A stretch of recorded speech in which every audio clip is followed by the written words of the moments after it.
Hello, నేను మనకు చక్కగా స్ట్రాంగ్గా టీ ఎలా చేసుకోవాలో చూపెడుదునా. మనము పాలు కట్ చేసుకొని పాత్రలో పోసుకొని స్టవ్ మీద పెట్టుకున్నాం. అందులో కొద్దిగా వాటరు యాడ్ చేసుకోవాలి. తర్వాత ఆ గిన్నెల పాత్రల మీద మూత పెట్టుకుంటే గ్యాసు సేవ్ అవుతుంది, పాలు తొందరగా ఉడుకు పడతాయి. మధ్యలో మరీ ఎక్కువసేపు అలా పెట్టకూడదు, మూత పెడితే తొందరగా పొంగుతాయి. మధ్యలో మూత తీసేసుకుంటే మనకు అప్పుడే తెలుస్తుంది పాలు బాగా ఉడుకు పట్టాయి కదా. చూడండి, పొంగొచ్చేలాగా ఉన్నాయి. అందులోకి నేను 6 గ్లాసుల టీ పెట్టుకుంటున్నా కాబట్టి 6 కప్పుల టీలోకి 6 స్పూన్ల టీ పౌడరు వేసి ఇలా బాగా షఫిల్ చేయాలి, కలబెట్టుకోవాలి.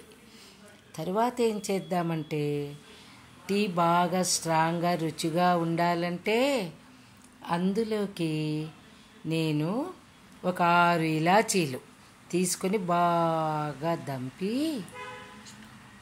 చూడండి ఎంత బాగా దంపుకోవాలనో. 6 కప్పుల టీకి 6 ఇలాచీలు బాగా ఇలా దంపుకోవాలి.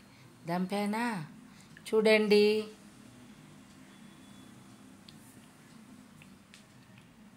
ఇలా దంపుకున్న ఇలాచీలను బాగా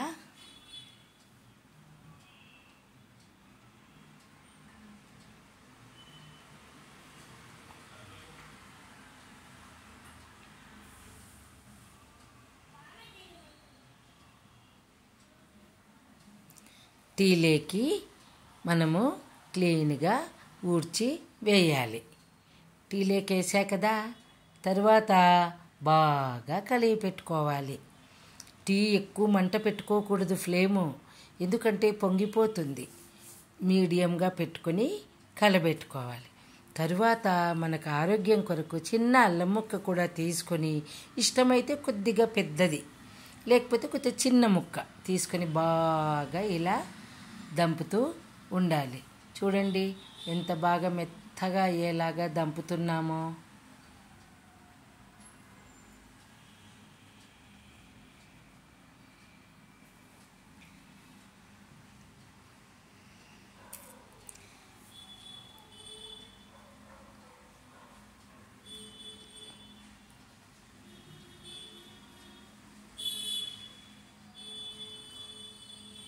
చూసారా, ఇలా బాగా మెత్తగా దంపుకోవాలి. లేకపోతే ఫిల్టర్కు వడేసుకునేటప్పుడు అడ్డం పడతాయి కదా పెద్ద ముక్కలు. ఇలా దంపుకుంటే టీలో కూడా అల్లం తొందరగా బాగా ఉడికిపోతుంది. ఇలా దంపుకున్న అల్లాన్ని సైతము బాగా క్లీన్గా తీసి మనము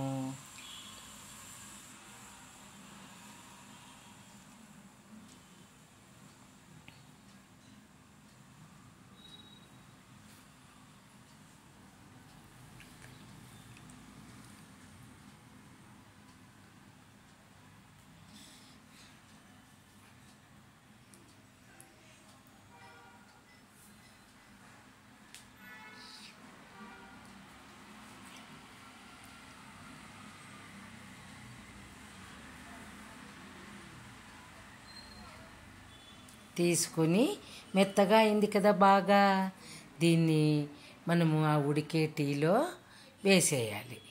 అంత బాగా క్లీన్గా ఊడ్చి వేసి బాగా స్పూన్తో చెంచాతో బాగా కలియబెట్టుకోవాలి. చూడండి ఎంత బాగా కలియబెట్టుకొని బాగా ఒక 5 నిమిషాలు బాగా మరగబెట్టాలి. మనకు టీ ఉడికిందా లేదా అని తెలియడానికి ఏం తెలుస్తుందో తెలుసా? బాగా టీ పైన పెద్దగా మీగడ తెట్టు కడుతుంది. మీగడ తెట్టు కడితే మనం అప్పటికి ఏమర్థం చేసుకోవాలా?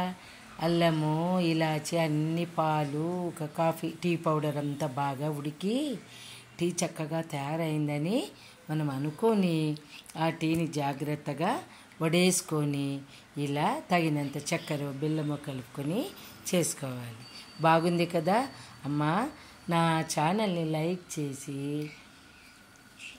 షేర్ చేసి, సబ్స్క్రైబు చేస్తారు కదూ.